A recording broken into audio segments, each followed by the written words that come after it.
to judge yourself and to judge the quality of your meditation. Did I meditate correctly? Did I meditate well? That is the opposite of actually meditate. That's opposite of the goal of meditation.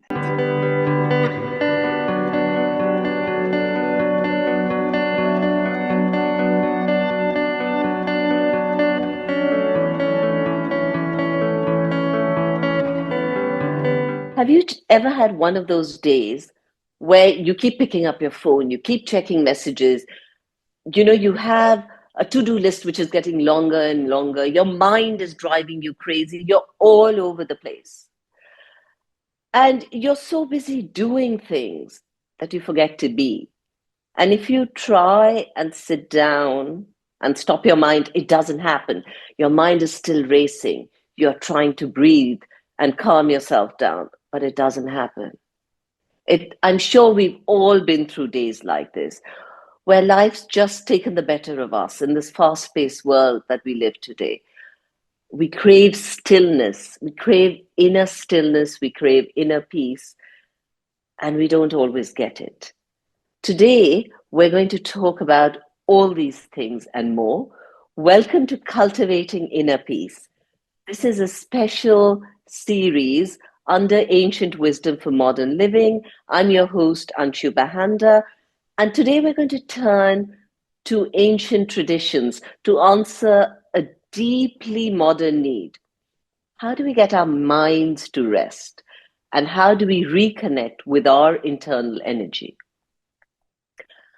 I find that the days I don't do my meditation in the morning or I don't do my breath work, my day takes a very different turn from the days when I do. So the odd day when I miss it, I'm not in control of my day. Of course, we can't control our lives completely, but there are certain elements of our lives which we can control. And today we're going to delve into not just this buzzword meditation that people are talking about, and it's cool to meditate. We're going to go into the tradition of meditation and how it's rooted in things like breath, movement, energy, awareness. And we're joined with an exceptional guest today. He's a keeper of century-old wisdom. His name is Yirser Ra Hotep. He's a master of Kemetic meditation. Now, this is an Egyptian practice, and it's not that easy to find Kemetic meditators in the West, at least. I've met one when I was in Egypt. Yirser is also a practitioner of Tai Chi and Qigong, which is a Chinese system, and it's a system of breath work and movement, which changes your internal energy. He's practiced for about 4 decades now. And we're very excited to have you here, Yirser, to talk about all kinds of things, to talk about aligning the breath, the body, the mind, and the spirit. Welcome to our chat. Thank you for that wonderful introduction. And I'm very honored to have to be a guest here on your show and to talk about Kemetic meditation. Sometimes we say the word Kemeditation, like Lovely. meditation Okay. combined with the Yes. word with the term Kemetic. And yes. Mm-hmm. So I met someone in Egypt, in Cairo, who was a Kemetic healer.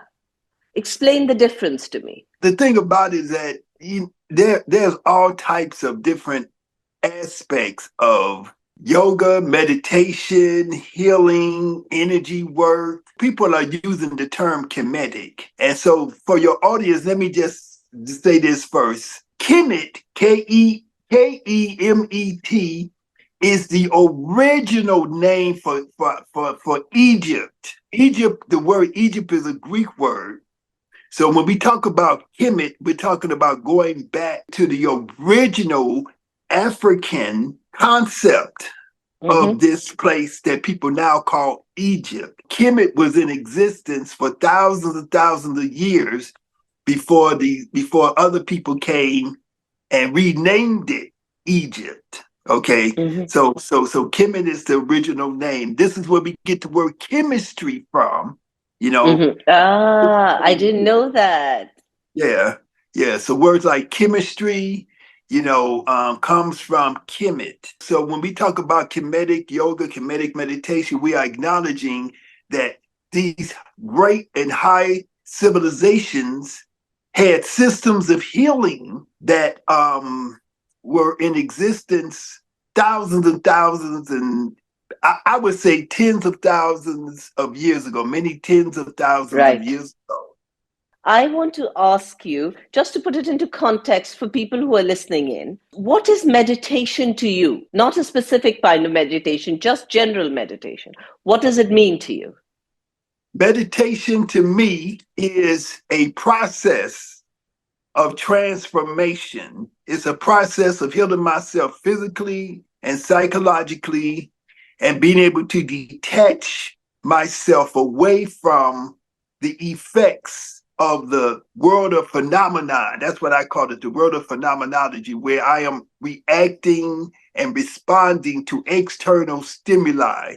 So I am training myself to simply be my own self, to really discover my own true self, my own true nature. You do two different forms of meditation, right? You do Tai Chi and Qigong, which are movement based meditations, and then you do Kemetic meditation.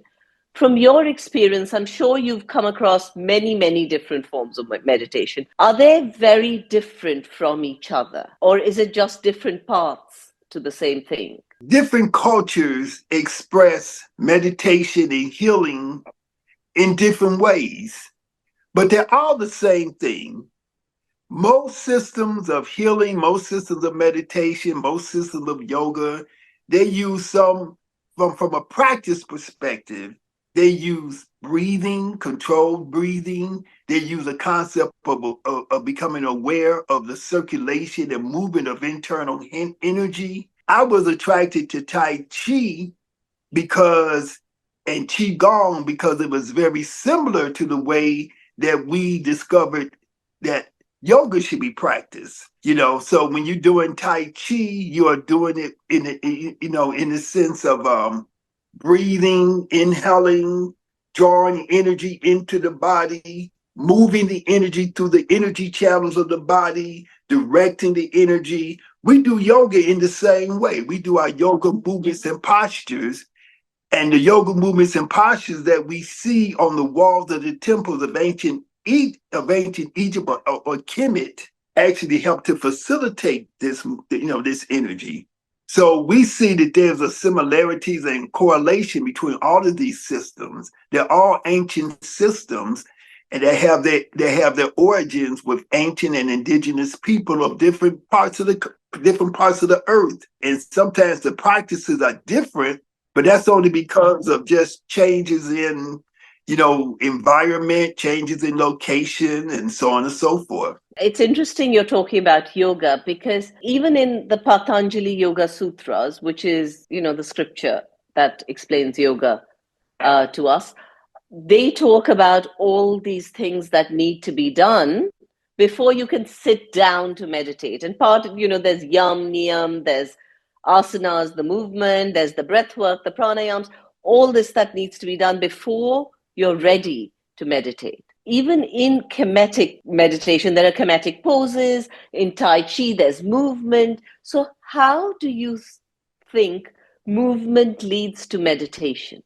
How are they related? And how do they lead to cultivating inner peace? Well, when I look at Patanjali and I look at the Yoga Sutras, when I look at the systems that we have been able to decipher from ancient Kemet, Mm-hmm. to me, they're all the same thing. I don't separate meditation from yoga. I don't say, well, yoga is this and then meditation is that. The end goal of all the systems is achieving a state of transcendence. So, in order to achieve transcendence, you have to go through these prerequisites. I think that is what Patanjali is saying, that you have to deal with the yamas and the niyamas, you have to deal with the asanas. All of those things are preparing you, leading you to the point where you can then achieve this state that we call meditation. And then within meditation, we may have certain practices that are in addition to the other practices that are leading us to meditation. In order to change changing your behaviors, doing things that you should, doing positive things like the yamas and niyamas. Stop doing things which are unproductive or are going against nature, you know, right behavior, all of those things, eating properly, treating Mm-hmm. other people properly, treating yourself, in the right way, and then reinforcing those behaviors through your movement, disciplining yourself through movements, through postures, through breathing, then helps you to achieve this state where you become still and you sit in meditation. So it's all connected. They're not separate. They're just part of the whole system. To me, it's like a Mm-hmm. circle. Coming specifically to Kemetic meditation, which is based on ancient Egyptian hieroglyphics and spiritual science. Also, you talk about Ma'at, which is the principle of balance and harmony. So, can you explain to me how does Kemetic meditation help not just physically, but at an energetic level as well?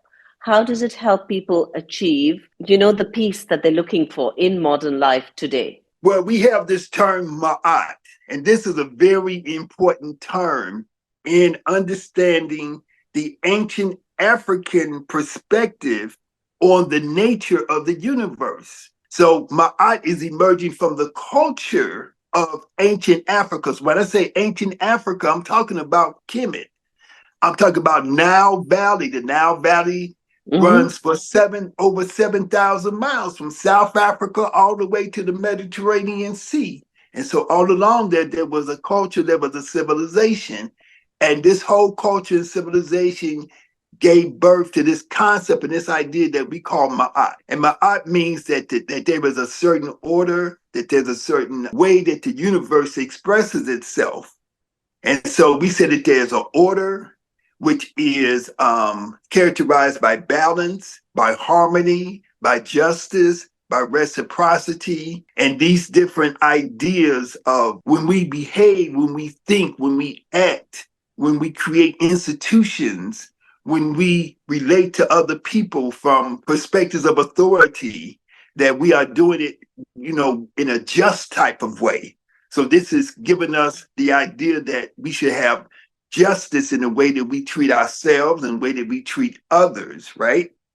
And so your goal of your meditation is to achieve this state of consciousness that we can call Ma'at consciousness, where we are experiencing this within ourselves. If we are in discordance with ourselves on the internal level, if our mind, our body, our spirit, our consciousness are not, if those different aspects of ourselves are out of balance with each other, then we would not be in this state of ma'at. We would be in a state of disorder, which in ancient Africa was called isfit. And so Is fit. isfit, right? Okay. ISFIT. And Okay. so you can either be in ma'at, which is order, or you can be out of order. Okay. And this is something that if you examine every culture, every indigenous ancient culture, you will see the same concepts and ideas being expressed in different ways, maybe with different words, with different concepts. But to me, it's all the same. Absolutely. I've seen it in every culture. This Right. this concept of universal laws. And when you come out of alignment with them, that's where issues happen. That's where disease happens. Right. So this ease, so for example, as you say the word dis-ease, even look at that word, dis-ease, a lack of ease. If you're using the word in the English context, because we're speaking English because of different circumstances of why we're speaking English, right? Mm-hmm. So, but even so, in that we have a state of dis-ease, a state of imbalance.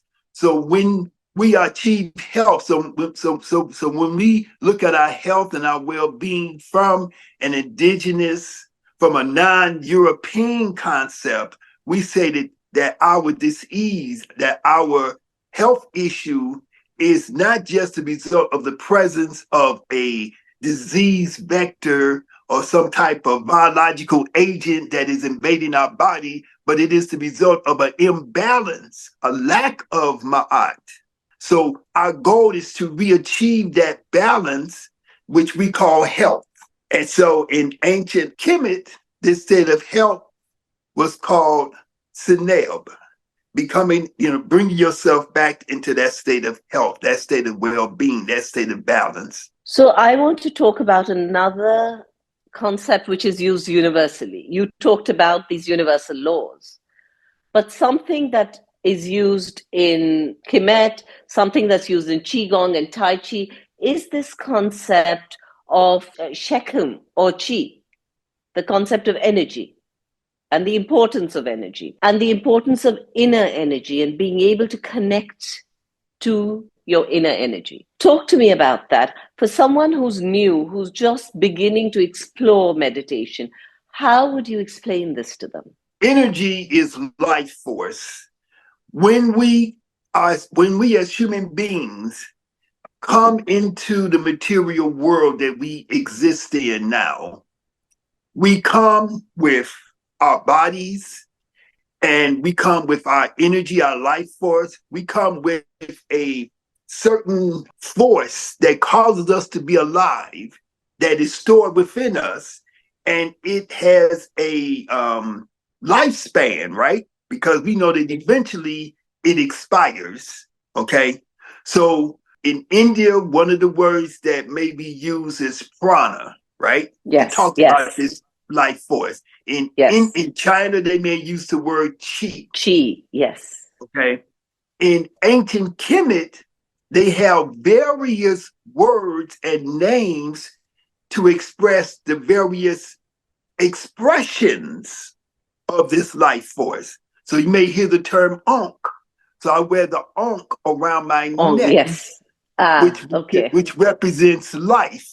Okay. Right. And then we have another word called Shechem. So we have life in general. We have Ankh representing life in many aspects from a philosophical perspective of the way that life is expressed in the universe. But then we have the word Shechem that is referring specifically to the way that energy is moving through the body, right? When you see the king, when you see the pharaoh, the so-called pharaoh, he has a crown on his head, and on the crown, on the front of the crown, he has a little snake, which we call wajet. That snake is on the forehead, right? And that snake represents what you would call in India Kundalini. We see that this idea of Kundalini, this idea of serpent energy, is expressed in different ways in various cultures, but almost all of them use the metaphor of the snake. Of a snake. Yes. Right. Sekum or Shechem, or it may be pronounced different ways by different people. It represents that same energy, that same general energy that is called prana, chi, so on and so forth, ki. Yes. And it's interesting, again, the Kundalini energy. So I go to these meditation courses by Dr. Joe Dispenza. I don't know if you've heard of him. Yeah, I think I've heard the name before. Yeah. And what he's done is taken this concept of Kundalini energy and tried to make it available to the masses and try to teach it to large groups in ways that a global audience can understand it. And he's sort of tried to mechanize the process in a way. And it's really interesting how you see people who've never meditated before, their Kundalini energy being awakened, and the reactions you see there. I mean, it's just amazing. Right. Let me say this about that. Yeah. In all of our practices, our ultimate goal is how can we awaken this energy, which is often considered to be dormant because we have not engaged in certain practices that make us become aware and conscious of our true nature, right? And so when we start to awaken this energy, when we start to cause this energy to move and to circulate, it changes our consciousness. It changes who we are. And it changes who we are, how we think, how we behave, our connection, our relationship with ourselves, our relationship with others, our relationship with the earth, with nature, with all the creatures of nature, the elements of nature, and our relationship and connection with the cosmos, right? And so this is what our goal is, because our goal is to recreate ourselves in as a reflection of nature, and to recreate the world, or to mold the world to its original intention, which is to be a reflection of the order and the balance of nature, and to live within that harmony, and not to continue to go against it, or to become in this state of disharmony, which causes chaos. Beautifully put. Very Yeah. nicely put. Thank you.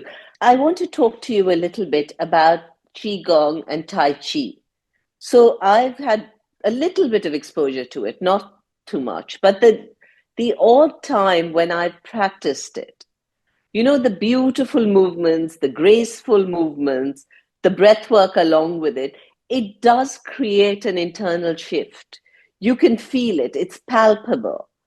Can you talk to me more about how those very gentle movements help you reach within and help you with that peace, with that inner peace? From my perspective, from a Kemetic perspective, all movement is supposed to be done in coordination with controlled breathing. So the way that I learned Tai Chi is that I am supposed to breathe in and draw energy up my spine, bringing it to the top of my head within the context of certain movements. And I'm supposed to project that energy through the arms into the hands, down the legs into the feet at certain junctures within the context of the movements and postures that I am doing. So when we're doing Tai Chi, we are moving, but we are not just moving, we are breathing in a manner which is consistent with that movement, and we are projecting energy. So if I extend my hand out this way, I am sending energy through my arm into my hand, and I'm projecting that energy, right? And so number one, the movement of this energy is what causes the internal healing to take place. It's causing yourself to heal on a anatomical level. So you are working with musculoskeletal system. You are strengthening your thighs, strengthening your knees, opening up your hips. We call opening up the hips the gate, right? So it's like we're opening and closing the gate, the way that we move. We are shifting the weight from one area of the body into another area of the body. We are rooting ourselves in certain practices into the earth. All the time we are moving energy. We are feeling our hands being energized all the time with this life force. And it's almost like when you watch certain movies, you see their characters throwing energy out of their hands. This is a reference to to Tai Chi and this whole concept of cultivation of energy. When we practice Kemetic yoga, we apply the same principle, that we are moving energy. When we do any type of yoga, any type of movement, it's always with the idea that we are moving energy. We are moving this energy and causing this circulation to take place. So we are healing ourselves, like I say, on an anatomical level. We are healing the internal organs. There are certain practices that we do that affect the liver, the kidneys, the spleen, the heart, the lungs, the brain. We do certain practices that have specific impact on these different aspects of a being. That's what we call Qi. So then we start getting into the more refined practices that we call Qigong, right? And so then we're making certain sounds, right? We're making certain vibrational sounds that correspond to different organs and organ systems within the body. All of these things that we're doing is geared towards healing ourselves and changing not just the physical structure of the body, but also the vibrational frequency that the body is operating on. And so we're changing ourselves on a cellular level, because our body's composed of billions and billions of cells. We're changing ourselves on a molecular level, because we know that all of these particles that make us up are molecules, and that molecules behave and operate on a certain level of vibrational frequency. And we're changing ourselves on an atomic level. And the word atom, so the atom is the smallest unit of matter. And we know that this word has its origins in ancient Kemet, and what people call ancient Egypt, but we say ancient Kemet. So one of the primary, so when you look at the mythology and the stories of Kemet, we see the word Aten, which is where the word atom comes from, and there's a connection between Aten, atom, Adam, the first so-called supposedly person, Adam, Interesting. Adam. There's a connection, linguistic connection between these words. And when we start to study these things, we start to understand these different connections, then we can see the universality of these practices. So different cultures, because we have cultures in Africa. There's 52 countries in Africa, but there's many, many, many, there's hundreds, if not thousands, of languages. And so, but as we explore these languages, we see that they speak different languages, but they say the same thing in a different way. Where at the beginning of the meditation, you say, I'm not my body, I'm not my mind. And if we remember that we're not our minds, then a lot of the emotions stop bothering us, because you can then watch them go by. It's easier to do this when you're sitting and meditating, but to use it in everyday life all the time is not easy. And that's what I want to ask you. When you feel that you become ungrounded, or you feel overwhelmed, or you feel anxious, as I'm sure you do sometimes, what helps you? Is it a posture? Is it a ritual? Is it breath work? Is there a technique that helps you get back to center? Please tell us. It is everything. I make sure that I get my nutrients, because my nervous system, I can tell myself all kind of different things, but if I do not consume the foods that I need to have, that have the proper amount of B complex and vitamin B12, right? And in addition to vitamin C and other nutrients, right, that my nervous system needs, I can tell myself all kind of things philosophically, but I must put those elements into my body, because they are necessary to help my nervous system, help my brain to reestablish that balance. So my nutrition is important. My hydration is important. Moving my body, walking, doing the things that's necessary to train my cardiovascular system, to get my heart rate at a certain level. All of those things are important to do, right? So having a lifestyle, again, this is when we get into the yamas and the niyamas. Having a lifestyle is important. Having a lifestyle which is designed scientifically to give us what we need, right?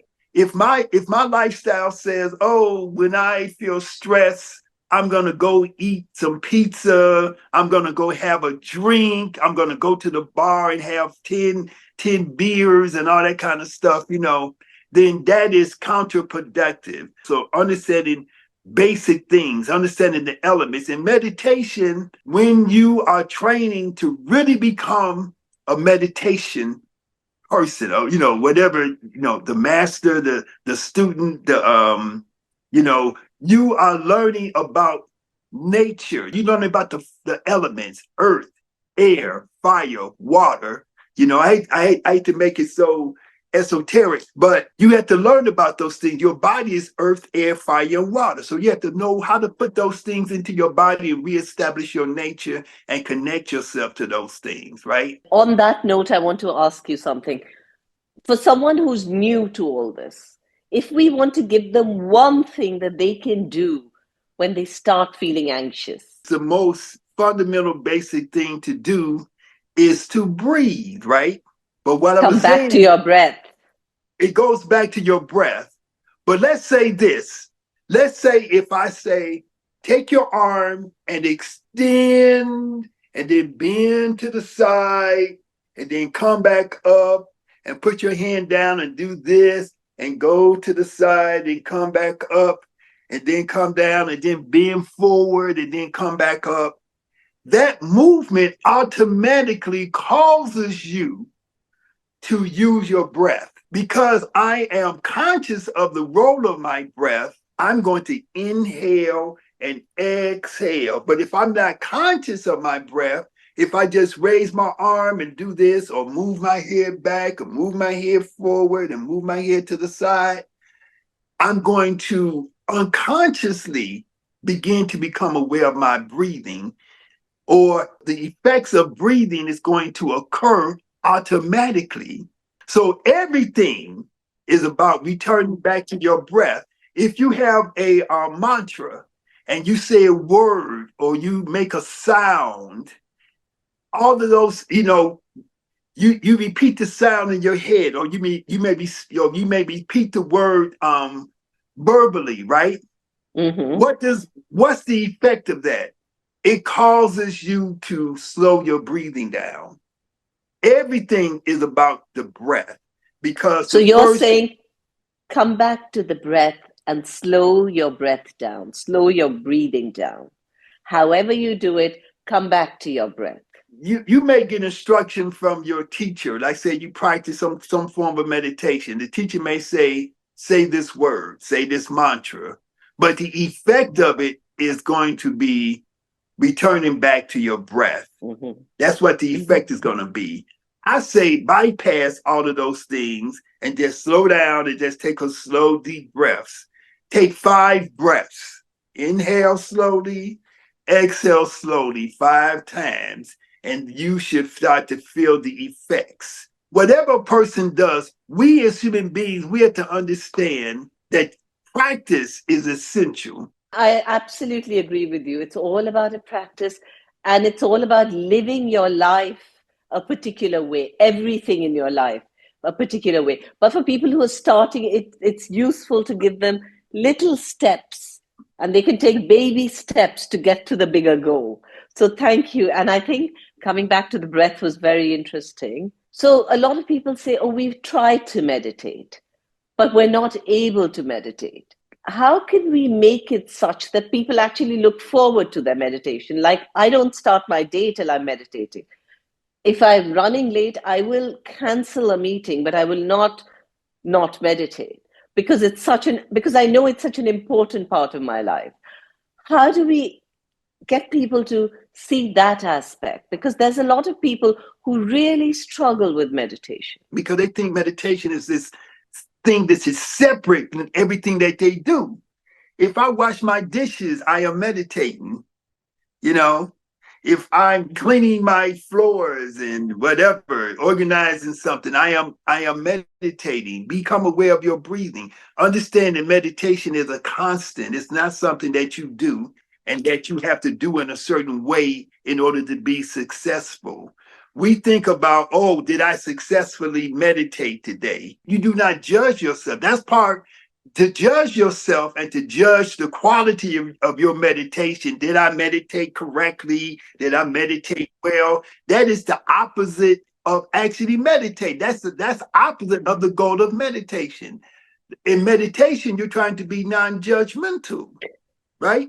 Right, So right. so so you cannot judge yourself. Did I meditate well? Did I meditate properly? If you take the time to try to meditate, that's what the key is. And whether you think you're successful every day or not, You are successful because you tried your best to do what you could do. And Mm-hmm. it had an effect whether you are conscious of it or not. It's having an effect. So stop judging yourself, stop assessing yourself, because doing that judging and doing that assessing is part of what you're trying to overcome as a result of you meditating in the first place. If you get up in the morning and you do your meditation and then you say, "Oh, I didn't do that very well," but you did it, that's the goal. You'll get better over time, but don't judge yourself. That's all I'm Very saying. good point. Very, very good point. And on that note, I would like to end this chat and say a very big thank you to you. Yes, sir. Thank you for your time. Thank you for clearing so many misconceptions that people have about meditation. The things I'm going away with today, and very important points. Don't judge yourself because we all tend to forget. Be kind to Mm-hmm. yourself. Don't judge yourself. Form some sort of a regular practice, however that works for you. And the other very important thing that you said was how you can find that inner peace and stillness in everything that you do. In all the tasks that you do, in the breaths that you take, in the steps that you take, in the postures, in the mundane tasks, in the pauses in life. Everything should be treated like a meditation. Thank you. And to our listeners, thank you for being here. I hope you learned something incredible. I hope you learned that peace isn't a destination, it's a practice, it's a journey. And enjoy that journey because that journey should be full of joy and love and happiness. It shouldn't be a chore and it shouldn't be overwhelming. Thank you for being here today, and we will see you next time. Thank you very much.